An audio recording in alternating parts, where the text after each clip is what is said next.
मुख्यमंत्री फडणवीसांचा बीएमसी निवडणुकीतील विजयाचा कॉन्फिडन्स नेक्स्ट लेव्हलचा असल्याचं ट्विट रोहित पवार यांनी केलंय।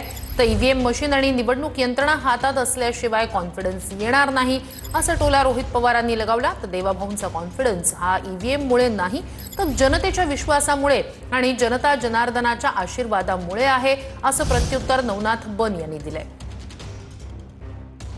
रोहित पवार यांनी नेमकं काय ट्विट केलंय पाहूया। काहीही झालं तरी मुंबईत महायुतीचाच महापौर बसणार असं मुख्यमंत्री म्हणाले।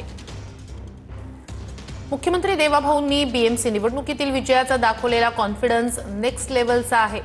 मात्र हा कॉन्फिडन्स मतदार यादी, ईव्हीएम मशीन आणि निवडणूक यंत्रणा हातात असल्याशिवाय येणार नाही। या कॉन्फिडन्सवरही कळस म्हणजे कुणी सोबत आलं तरी आणि कुणी सोबत नाही आलं तरी अशा शब्दात आपल्याच मित्रपक्षांनाही इशारा देऊन एक प्रकारे त्यांनाही भाजप मागे फरफटत यावंच लागेल असा दम भरला।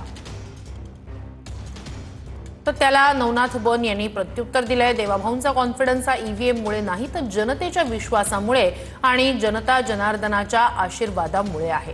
मुख्यमंत्र्यांनी मुंबईसाठी metro, coastal road, Atal Setu, bullet train, Mumbai Nagpur समृद्धी महामार्ग ही कामं केली। कर्नाटक तेलंगणात काँग्रेस जिंकली तेव्हा हीच ईव्हीएम पवित्र होती का? लोकसभेत राज्यात तुम्हाला जास्त जागा मिळाल्या तेव्हा ईव्हीएम योग्य होती का?